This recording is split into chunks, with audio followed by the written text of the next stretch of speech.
Assalamualaikum warahmatullahi wabarakatuh.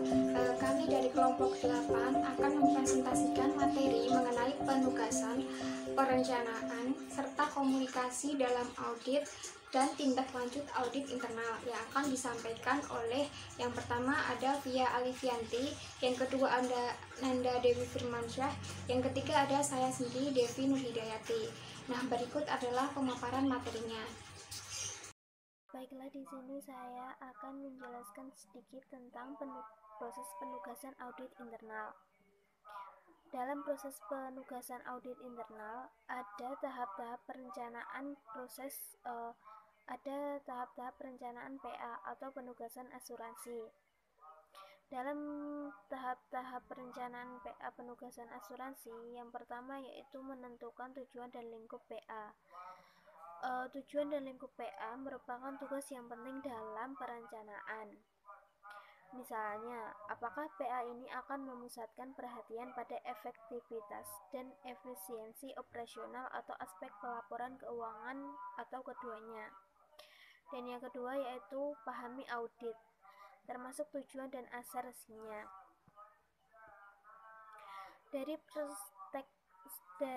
perspektif audit, tujuan bisnis yang jelas dan terukur merupakan sasaran kinerjanya atau target of performance, sedangkan assertion mencerminkan tingkat keberhasilan kinerjanya.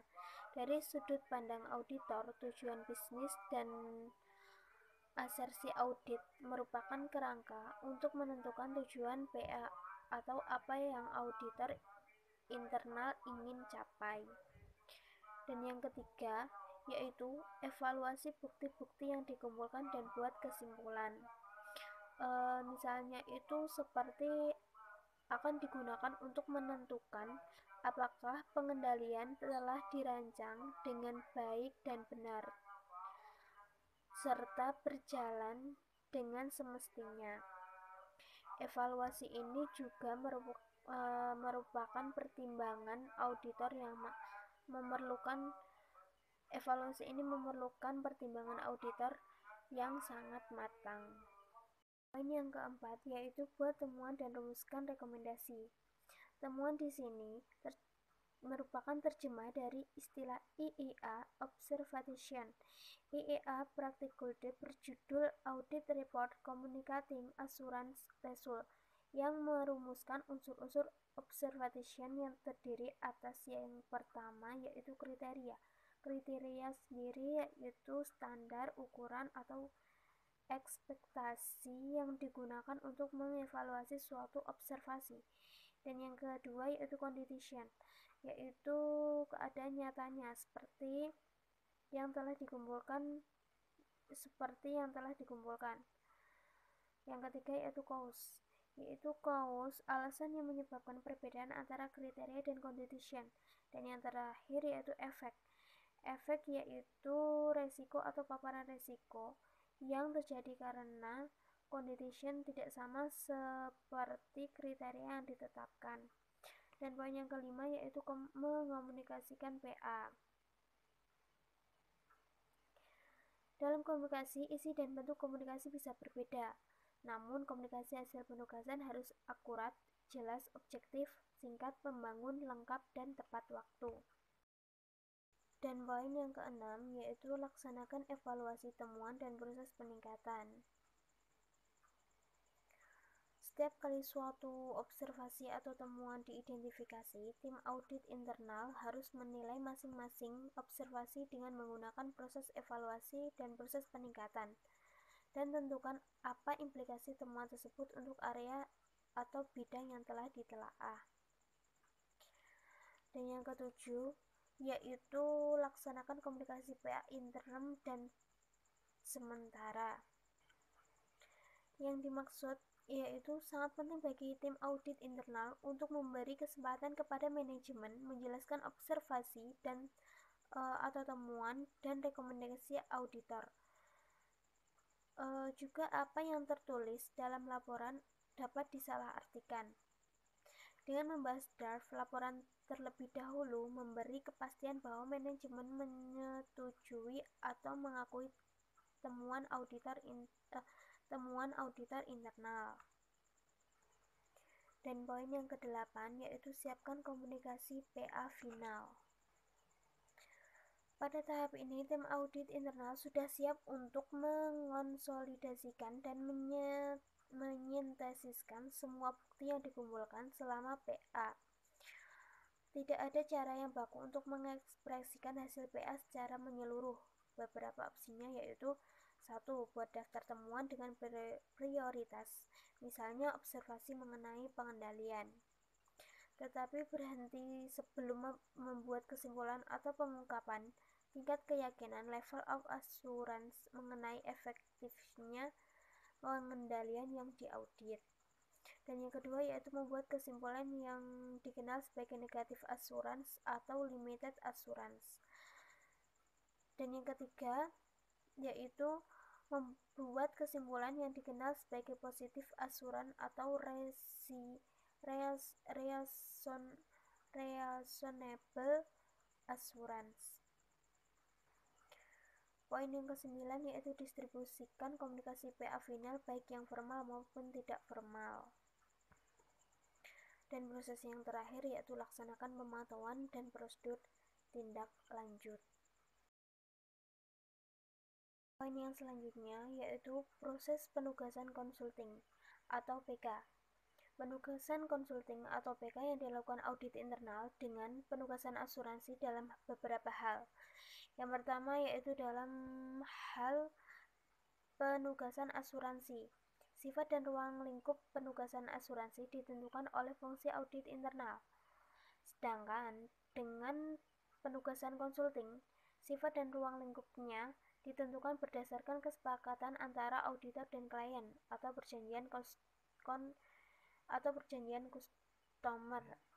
Dan yang kedua yaitu karena itu PK sifatnya luas atau diskretionari dibandingkan penugasan asuransi. Seperti dapat dilihat dalam glosary consulting service meliputi counsel, advice, facilitation, dan training. Seperti halnya dengan penugasan asuransi, penugasan konsulting juga terdiri dari 3 langkah. Yang pertama yaitu merencanakan, melaksanakan, dan berkomunikasikan.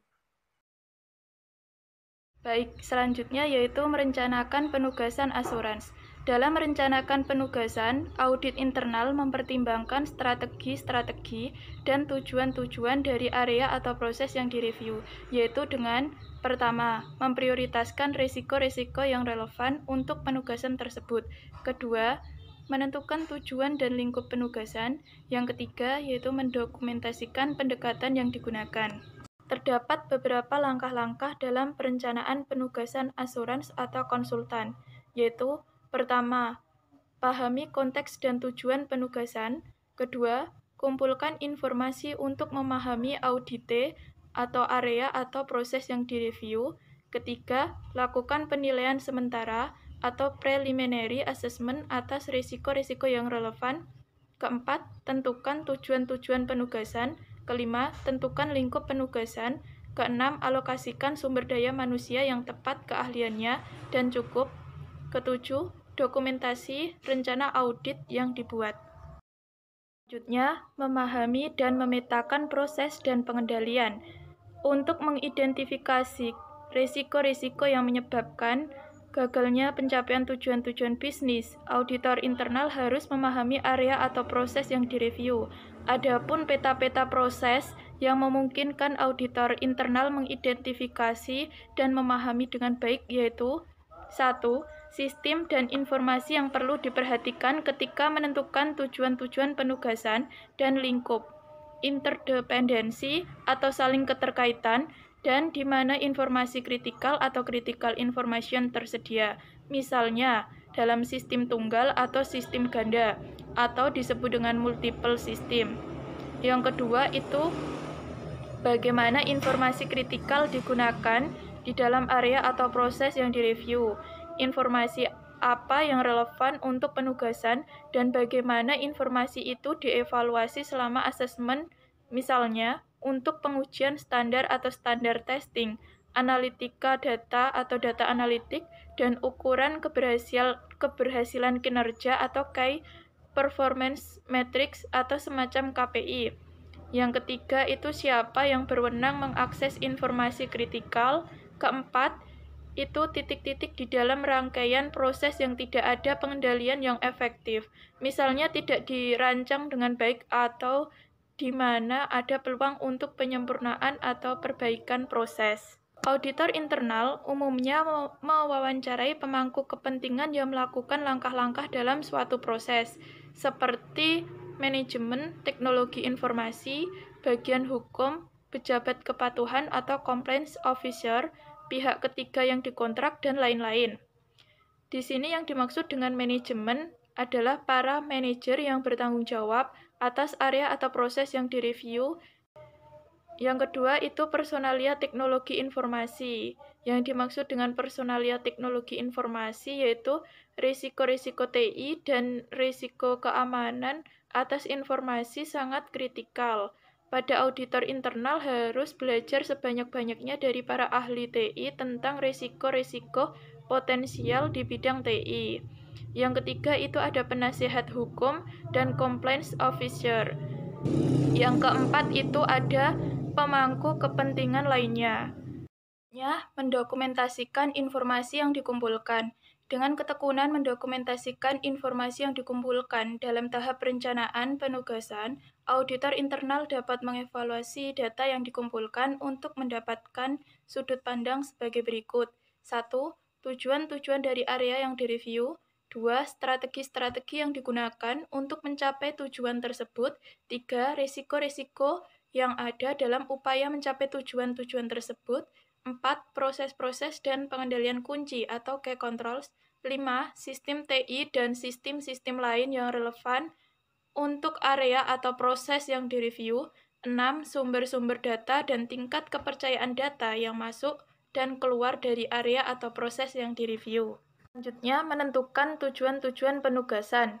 Sesudah auditor internal menyelesaikan preliminary risk assessment dan mengidentifikasi risiko-risiko signifikan yang akan dievaluasi selama penugasan, auditor dapat merumuskan tujuan-tujuan penugasan tersebut. Oleh karena itu, tujuan-tujuan ini harus memuat kegunaan yang jelas, singkat, dan dihubungkan dengan risk assessment, yaitu menurut standar 2210.A1. Dalam hal ini, terdapat assurance engagement objective, di mana assurance internal seyogianya memastikan bahwa tujuan-tujuan penugasan assurance sejalan dengan tujuan-tujuan bisnis dari area atau proses yang direview. Auditor internal juga harus mengidentifikasi kriteria yang cukup untuk menilai governance, risk management, dan controls dari area atau proses yang direview, dan menentukan apakah tujuan-tujuan bisnis dan sasaran telah dicapai. Selanjutnya, menentukan lingkup penugasan.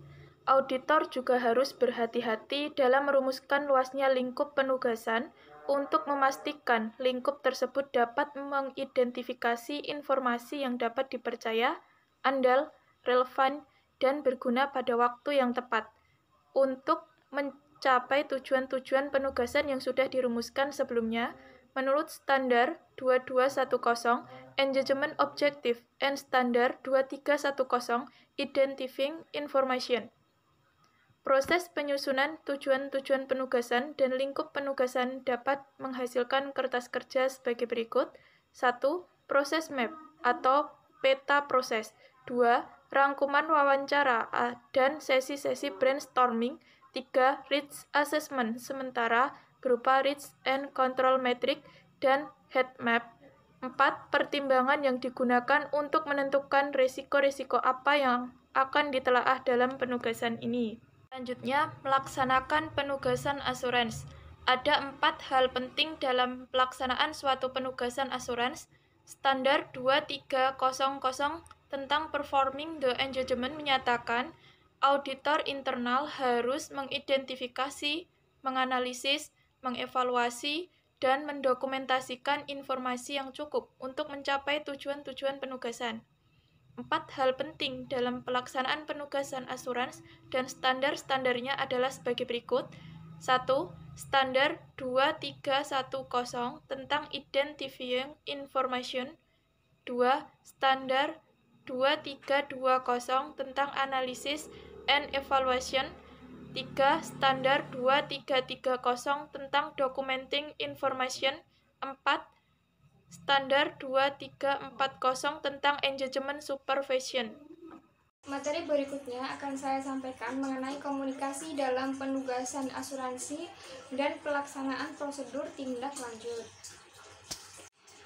Yang pertama yaitu komunikasi. Nah, di sini antara informasi dan komunikasi itu sering dihubungkan dengan arti yang sama. Padahal hal ini sedikit berbeda ya.